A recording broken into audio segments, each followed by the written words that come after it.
السلام علیکم. اعوذ باللہ السمیع العلیم من الشیطان اللعین الرجیم. بسم اللہ الرحمن الرحیم. قال اللہ تعالی فی کتابہ المبین والعصر ان الانسان لفی خسر الا الذین آمنوا وعملوا الصالحات وتواصوا بالحق وتواصوا بالصبر. ناظرین کرام، SNN چینل کی یہ لائق ستائش، کاوش و کوشش جو آپ تک پہنچ رہی ہے، جیسا کہ آپ کو معلوم ہے کہ ہمارا موضوع اصلاح معاشرہ ہے. قرآن مجید میں پروردگار عالم نے تمام انسانوں کو اس بات کا پیغام دیا کہ وقت کی قسم، عصر کی قسم کہ انسان خسارے میں ہے، مگر اس مالک حقیقی نے ہر انسان کو ایک زمرے میں نہیں رکھا، بلکہ اس کی الگ الگ عظمت اور فوقیت پر بھی پروردگار عالم نے الگ اہمیت بتائی ہے. اس کا مطلب یہ ہے کہ سارے انسان خسارے میں نہیں ہیں، اس لیے کہ اللہ نے قید لگا دی الا الذین آمنوا، وہ لوگوں کو خسارہ نہیں ہے جو ایمان لائے. یعنی اس کا مطلب ایمان اس شے کا نام ہے، ایمان اس چیز کا نام ہے جو انسان کی حفاظت کرتی ہے، جو انسانیت کی حفاظت کرتی ہے. الا الذین آمنوا وعملوا الصالحات، اور ان لوگوں کو بھی کوئی خسارہ نہیں ہے جو عمل صالح کرتے ہیں. اب گفتگو ہماری اس موضوع پر ہے کہ عمل صالح ہے کیا. اگر انسان کے اندر عمل صالح کرنے کا جذبہ پایا جانے لگے تو یقین مانیں سماج سے برائیاں ختم ہو جائیں گی. سماج میں بڑھتی ہوئی برائیوں کو اگر روکا جا سکتا ہے تو یقیناً اصلاح معاشرہ کی ہر دور میں، ہر وقت میں، ہر لمحہ لوگوں کو ضرورت رہی ہے. اگر ہمارے درمیان سے اصلاح معاشرہ ختم کر دی جائے تو یہ انسان حیوان نظر آئے گا، انسان نہیں نظر آئے گا. چاہے وہ کوئی بھی مذاہب ہو، دنیا کے سارے مذاہب اس بات کی دعوت دینا چاہتے ہیں کہ ہم کو اپنی اصلاح کرنی چاہیے. اصلاح کس بات کی؟ یعنی جو ہمارے اندر عیوب پائے جاتے ہیں ان عیوب کو اچھائیوں میں تبدیل کرنے کا نام اصلاح کہا جاتا ہے. ایسا نہیں ہے کہ کوئی شرابی شراب پی رہا ہے تو اس کی شراب میں اور زیادہ تلقین کر دی جائے تم پیو، تو یہ اس کی اصلاح نہیں ہے، بلکہ شراب پینے والے کو شراب سے روکنا یہ اصلاح ہے. بے نمازی کو نماز کی طرف راغب کرنا یہ اس کی اصلاح ہے. بے دین کو دین کی طرف لانا یہ اس کی اصلاح ہے. اسی طریقے سے سماج میں جو بدگمانیاں پھیل رہی ہیں، جو آج کے سوشل نیٹ ورک کی وجہ سے ایک دوسرے پر کیچڑ اچھالے جا رہے ہیں، ہمیں اسے اجتناب کرنا چاہیے، ہمیں اس سے بچنا چاہیے. اگر ہمیں مولا کائنات امیر المومنین علی رسول اللہ صلی اللہ علیہ وآلہ وسلم نے فرمایا اِنَّ لِقَتْلِ الْحُسَيْنِ حَرَارَةً فِي قُلُوبِ الْمُؤْمِنِينَ لَا تَبْرُدُوا أَبَدًا. بے شک قتل امام حسین مومنین کے قلب کی ایک ایسی حرارت ہے جسے کبھی کوئی ٹھنڈا نہیں کر سکتا، اور اس حدیث کی بہترین دلیل 40 امام حسین ہے.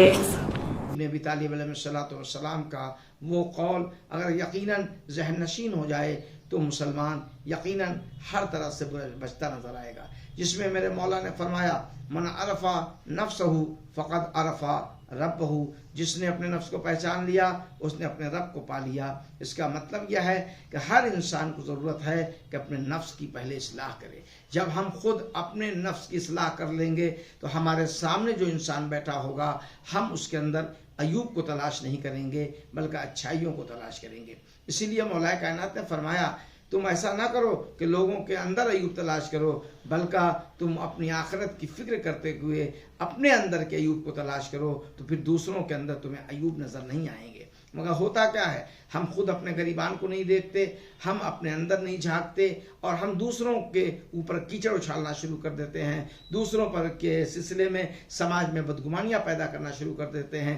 اس سے سماج میں تفریق پیدا ہو رہی ہے، معاشرے میں تفریق پیدا ہو رہی ہے. اسی تفریق کو اگر مٹانا ہے تو ہمیں اور آپ کو معصومین کے اقوال پر چلنا ہوگا. قرآن کریم کے جو پیغامات ہیں وہ ہمارے لیے ایک آئیڈیل بننا چاہیے، ایک نمونہ بننا چاہیے. اگر ہمیں قرآن صرف پڑھ لینا کمال نہیں ہے، قرآن کو پڑھنا اور اس کو سمجھنا اور اس کو اپنی زندگی میں اتارنا یہ سب سے بڑا کمال ہے. ہم علی علی کرتے ہیں، ہم حسین حسین کہتے ہیں، ہم اہل بیت کے چاہنے والے کہتے ہیں، مگر اہل بیت نے کس بات کی ہم کو ہدایت کی ہے، کس بات کی تلقین کی ہے، اس پر ہمارا نظریہ کیا ہے، اس پر ہمارا خیال کیا ہے. ہم کو اس بات کو، اہل بیت کی سیرت کو اپنے زندگی کے لیے نمونہ بنانا، یہ ہماری کامیابی کی دلیل ہے. اصلاح معاشرہ بہت وسیع موضوع ہے، اس پر جتنی بھی گفتگو کی جائے کم ہے. علماء کرام سے اکثر آپ سنتے ہیں، یہ تو خوش نصیبی ہے ہم محبان اہل بیت کی کہ جہاں مصلی سے ہدایت ہوتی ہے وہیں ممبر سے ہدایت ہوتی ہے، اور بقیہ برادران اسلام کے ہاں تو ہدایتوں کا طریقہ آپ دیکھتے ہیں خطبہ جمعہ میں ہے، مگر ہمیں تو روزانہ ممبر مل رہا ہے. مگر اس ممبر ملنے کے بعد، مجلس اعزا کے بعد، ذکر اہل بیت کے بعد، محافلوں کے بعد، پھر بھی ہمارے سماج میں یہ برائیاں کیوں پائی جا رہی ہیں؟ اس کا مطلب یہ ہے کہ ہم ایک کان سے سنتے ہیں، دوسرے کان سے اڑا دیتے ہیں. نہیں، اگر مجلسوں میں جاؤ تو جو سنو اس پہ عمل کرو. آپ جب تاریخ پڑھو تو اس پر سنو، عمل کرو. اس لیے کہ یہ یاد رکھ لینا چاہیے ہر انسان کو، چاہے ہم ہوں، چاہے آپ ہوں، چاہے کوئی بھی ہو، اس کو اس بات کا خیال رکھنا چاہیے کہ ہم کو دنیا کو جواب نہیں دینا ہے، اللہ کو جواب دینا ہے. جب اللہ کو جواب دینے کی خاطر ہم عمل کرتے ہوئے نظر آئیں گے تو یقیناً پروردگار ہمارا ساتھ دے گا. چاہے دنیا ہم کو اکیلا چھوڑ دے تب بھی ہم کامیابی کی منزل پر رہیں گے، اگر یہ راستہ صراط مستقیم کا راستہ رہے گا. تو اگر اللہ کے بتائے ہوئے راستے پہ چلیں گے، اہل بیت کے راستے پہ چلیں گے، تو ہماری زندگی یقیناً انشاءاللہ کامیاب اور کامران ہوگی. SNN چینل کے لوگوں کو میں اپنے دل کی عمیق گہرائیوں سے مبارکباد دینا چاہتا ہوں، بالخصوص حجت الاسلام علی جناب مولانا محمد اسلم رضوی صاحب قبلہ، جن کی بے پناہ خدمات ہیں، اور انہوں نے یہ کوشش کی ہے کہ سماج کو کس طریقے سے جگایا جائے، سماج میں کس طریقے سے بیداری پیدا کی جائے، لوگوں کے درمیان اہل بیت علیہ الصلوۃ والسلام کے پیغامات کو کس طریقے سے پہنچایا جائے. اس کے لیے اس پیشکش پر میں اپنے دل کی عمیق گہرائی سے مبارکباد دیتے ہوئے SNN چینل کے کامیابی کے لیے دعا گو ہوں. پروردگار اس کا چینل کو اور کامیاب کرے، اور امید وفا صاحب جو خدمت انجام دے رہے ہیں، اللہ ان کی خدمات کو قبولیت عطا فرمائے. آمین یا رب العالمین. سید تہذیب الحسن رضوی، امام جمعہ راچی، جھارکھنڈ.